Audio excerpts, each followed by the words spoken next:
Paix à ceux qui se soumettent. Eh bien, ce vendredi soir, 9 juillet, très tard, alors que je décidais d'aller me coucher, j'ai repris mon ordinateur parce qu'une phrase me trottait dans la tête. Tu as la paix si tu te soumets. Et puis ces mots résonnaient comme un slogan. Mais en fait, j'ai réalisé que c'était un slogan islamique. Puisque le mot islam est dérivé de salam, qui signifie la paix en arabe. Mais il veut dire aussi soumission. Donc on a soumission et paix pour dire islam. Bien, l'un ne va pas sans l'autre. C'est la paix par la soumission. Le Dieu de la Bible, est-ce qu'il pourrait nous parler de cette façon? Soumettez-vous à moi et vous aurez la paix. Eh bien, je pense que oui, il pourrait le formuler ainsi. Mais comme Dieu préfère la profondeur de nos actes à leurs apparences, eh bien, il parle différemment. Il sait qu'un orgueilleux peut se mettre à genoux, mais sans changer d'attitude de cœur. Et puis Dieu ne veut pas d'un peuple qui se soumette par obligation, il veut un peuple qui se soumette par amour. Il préfère la circoncision de cœur à celle de la chair. Tu as la paix si tu te soumets. Ce n'est pas un commandement, et ce n'est pas le premier commandement que l'on trouve dans la Bible. Le premier commandement, c'est le même que celui donné à Moïse. Il est celui-ci. Tu aimeras l'Éternel ton Dieu de tout ton cœur, de toute ton âme et de toute ta force.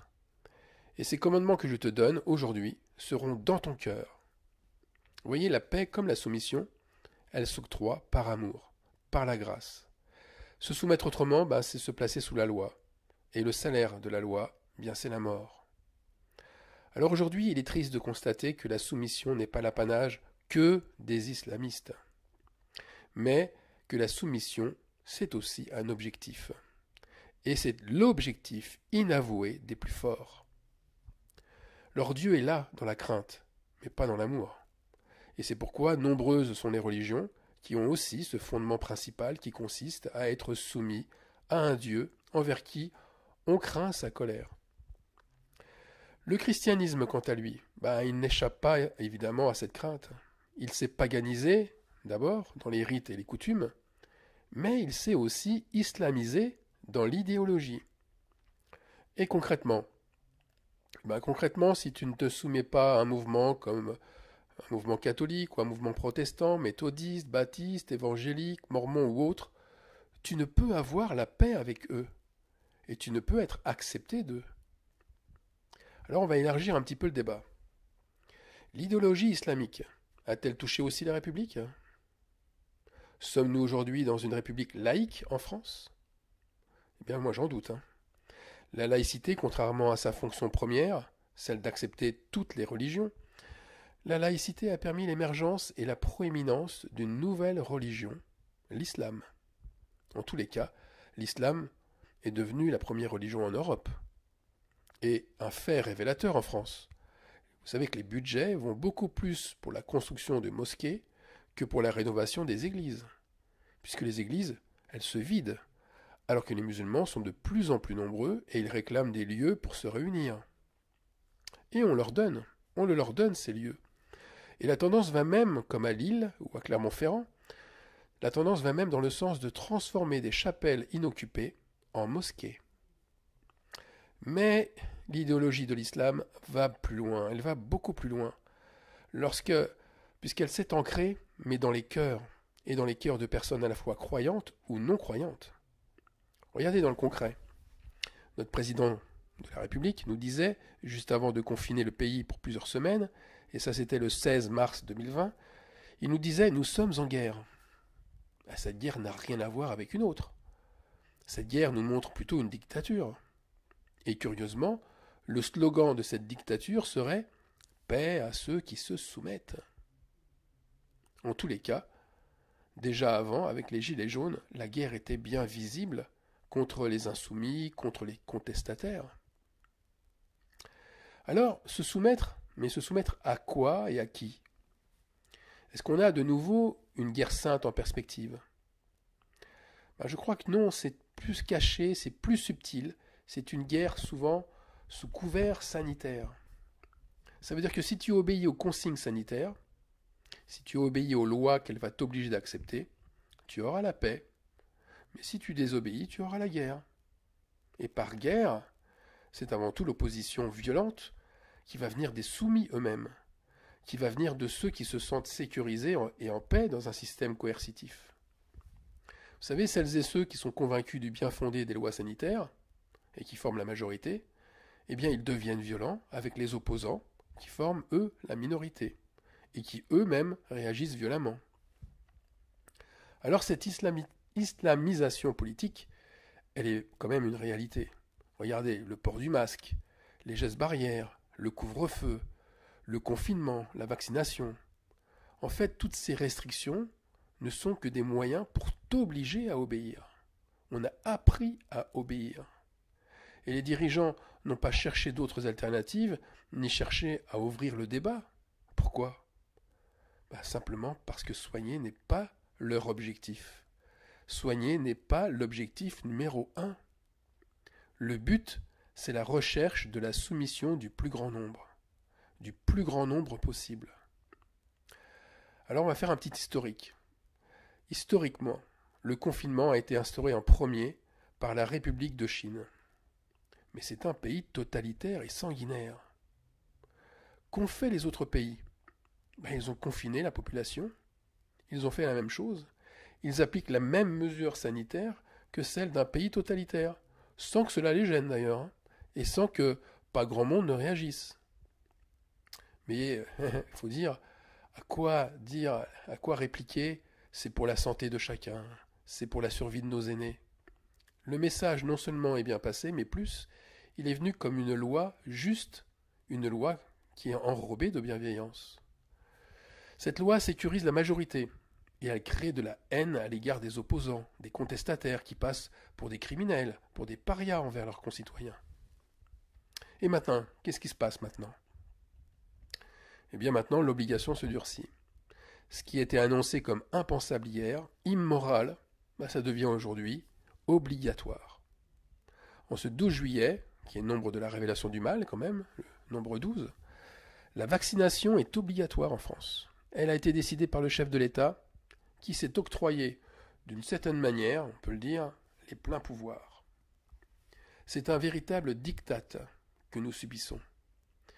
Et un diktat, c'est un traité, mais un traité imposé par le plus fort au plus faible, et qui est justifié uniquement par la force. Voilà ce que c'est qu'un diktat. Alors dans une dictature, l'obligation à la loi, elle est sans appel, et la répression des rebelles est elle aussi sans appel. Les rebelles sont mis en avant pour servir d'alibi au durcissement de la répression. Car il ne faut pas l'oublier, la règle d'or, c'est se soumettre et avoir la paix, ou alors, tant pis, se rebeller mais avoir la guerre. Et le système autoritaire, ce système arbitraire tel qu'il est, eh bien il engendre automatiquement des rebelles. D'où les actes de violence, de répression qui vont déferler à tous les niveaux. Alors maintenant, cette situation, elle n'est pas unique à la France. Elle se voit partout en Europe, mais aussi ailleurs, sur les autres continents. Et le pire, c'est que nous fonctionnons à partir des modèles fascistes et comme les modèles fascistes. Le refus de se vacciner pour un professionnel de la santé, ça équivaut, à partir du 15 septembre, à perdre son salaire, puis son emploi. C'est comme à Cuba, un autre pays totalitaire. Et en Indonésie,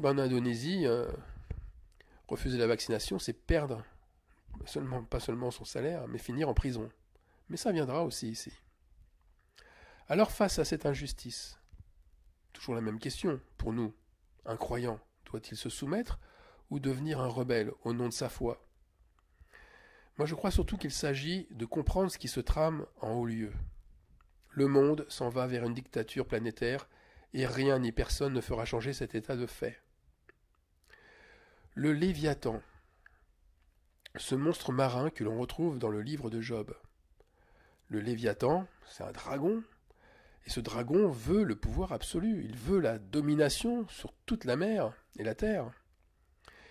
Et les discours qui rendent les choix obligatoires, ça ressemble au Léviathan, ça ressemble à ce dragon avec sa gueule enflammée, d'où sortent des paroles extrêmes. Des paroles qui brûlent, qui enflamment, consument, tel un chef dictateur imposant à tout un peuple la soumission. Alors qu'est-ce qui se passe au juste? C'est vrai, la question brûle, elle brûle les lèvres. Est-ce que c'est la marque de la bête, le fait d'accepter la vaccination? Le fait d'accepter le passeport sanitaire? Ce passe-partout n'est-il pas en fait le 666 que tout le monde va accepter pour pouvoir se déplacer? Mais aussi plus tard, pour acheter et vendre. Alors d'abord, j'en avais parlé dans un message sur le 666. Cette marque de la bête, elle montre plutôt des traits profonds de caractère. Du caractère de la personne, donc de sa personnalité. Ensuite, parce que cette empreinte montre une identité, eh bien, elle n'est pas une acceptation forcée pour adorer la bête et son image. La marque sur le front et la main, c'est sur le front celle ou celui qui n'a pas honte de ses péchés. Et sur la main droite, la marque, c'est l'alliance avec tout ce qui séduit et détourne son propre cœur vers d'autres dieux. Vous voyez, on s'engage soi-même. Ensuite, Pierre, l'apôtre, ne nous a pas enseigné à devenir rebelles aux lois des institutions et à ceux qui dirigent notre pays. Il nous dit « Soyez soumis à cause du Seigneur, à toute autorité établie parmi les hommes, soit au roi comme souverain, soit au gouverneur comme envoyé par lui pour punir les malfaiteurs et pour approuver les gens de bien. » Et il termine par « Honorer tout le monde, aimer les frères, craignez Dieu, honorez le roi. »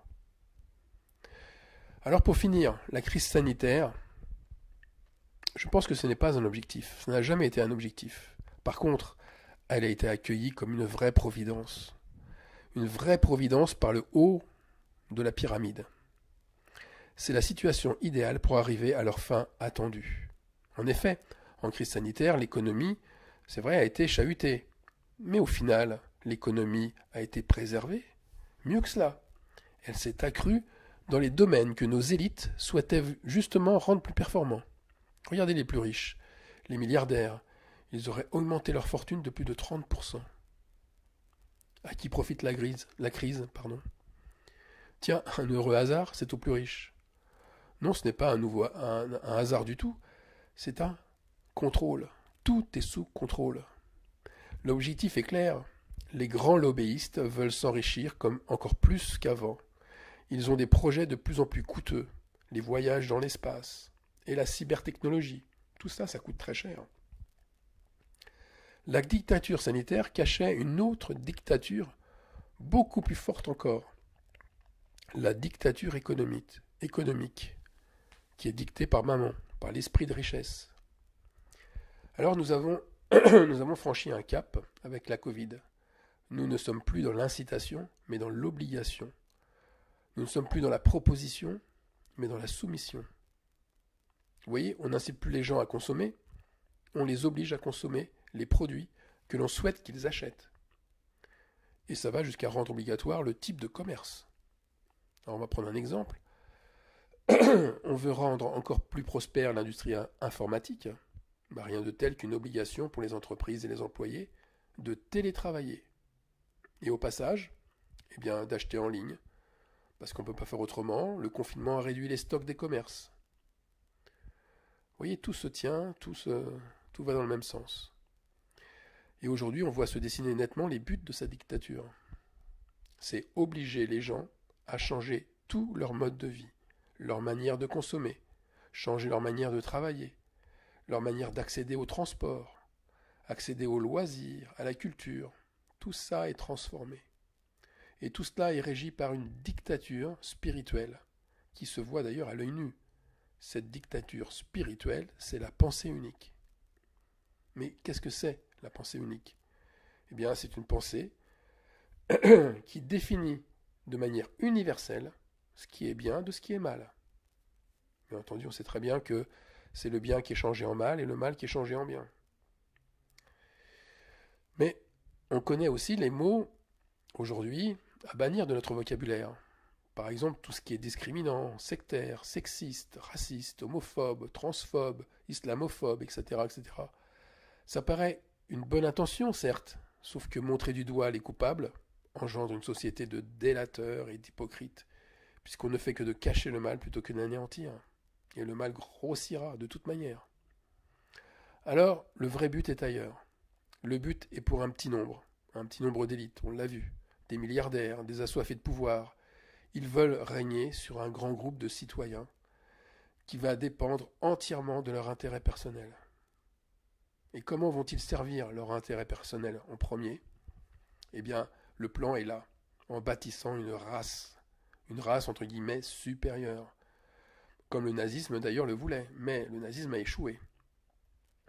Alors ces élites veulent une ère nouvelle, l'ère de l'eugénisme. L'eugénisme, c'est l'avènement d'un être unique, un être humain unique, bisexuel, un être humain libre de choisir son sexe, libre de choisir son type de procréation, libre dans la débauche aussi, libre dans ce qu'appelle la Bible l'impudicité. Et l'impudicité, c'est le fait de transgresser sans honte, avec fierté même. Cependant, cet être qui va être libéré reste assujetti à un système de contrôle très strict. Et c'est un être qui va être, qu'on veut d'ailleurs, sans religion, sans racines, sans référence culturelle. Vous savez, une espèce de citoyen du monde, préoccupé par des futilités, baignant le plus souvent dans un monde complètement virtuel, désinformé aussi, et par conséquent, mais un citoyen manipulable à souhait, qui obéit au doigt et à l'œil de ses dirigeants. Nous avons là un consommateur nombriliste, hédoniste, qui n'a de cesse de s'occuper que de sa propre personne. Mais aussi nous avons un être prêt à pouvoir quitter sa région, son pays d'attache, pour devenir comme les réfugiés une main-d'œuvre facile à payer et à déplacer, et donc corvéable à merci. Voilà tracé en gros le but de la dictature. L'homme crée sa propre race à l'image de la bête. Nos élites veulent régner, mais régner sur un peuple qui obéit comme un animal domestique le ferait. Nos élites veulent que vous adoriez l'image de la bête, cette nouvelle race d'hommes et de femmes, entre guillemets, supérieure. Pourquoi cette image sera tant aimée du monde? Eh bien parce que cette image flatte tous les penchants de la chair. Et nous aurons un royaume où peuvent s'exprimer pleinement la convoitise, l'orgueil et l'idolâtrie. Et parce que cette image est protégée aussi par un système strict de contrôle des libertés. Ce qui fait que ceux qui n'adoreront pas l'image de la bête, ceux qui n'adoreront pas cette nouvelle race seront en grande partie dénoncés et agressés par tous ceux qui se sont soumis à elle. Alors voilà où se trouve l'engagement du croyant. Bien que soumis aux autorités, c'est vrai, il n'adorera pas l'image de la bête. Il ne deviendra pas cette race supérieure. Mais ça paraît impossible. Comment le peut-il? Eh bien, sans une foi inébranlable, c'est vrai, cela est impossible. Et il est là notre combat. Il est dans le fait de rester saint. Rester saint malgré les tentations à devenir idolâtre de cette image de race supérieure, qui d'ailleurs ne devient une réalité que si nous y adhérons. Dieu, en fait, voilà ce qu'il a tracé de manière générale. Il nous a dispersés dans les nations parce que, comme Israël, tous ont servi des dieux humains qui n'ont aucun pouvoir divin. Voilà ce qu'on a fait au départ. Mais qui ont établi d'un côté, donc ces faux dieux, un régime dur, dictatorial, très coercitif. Et puis d'un autre côté, ils ont aussi induit la débauche, incité à la débauche. Or, dans la détresse, c'est dans la détresse que les saints se tourneront vers celui qu'ils ont percé et crucifié. Parce que Dieu n'oublie jamais l'alliance qu'il a jurée à Abraham, qu'il a jurée à Isaac et qu'il a jurée à Jacob. Alors il ne nous détruira pas, mais usera d'amour et de compassion à notre égard, par l'Esprit Saint, par Jésus-Christ notre Sauveur. Et là, j'ai un peu plagié le passage du livre du Deutéronome, chapitre 4, versets 27 à 31. Amen.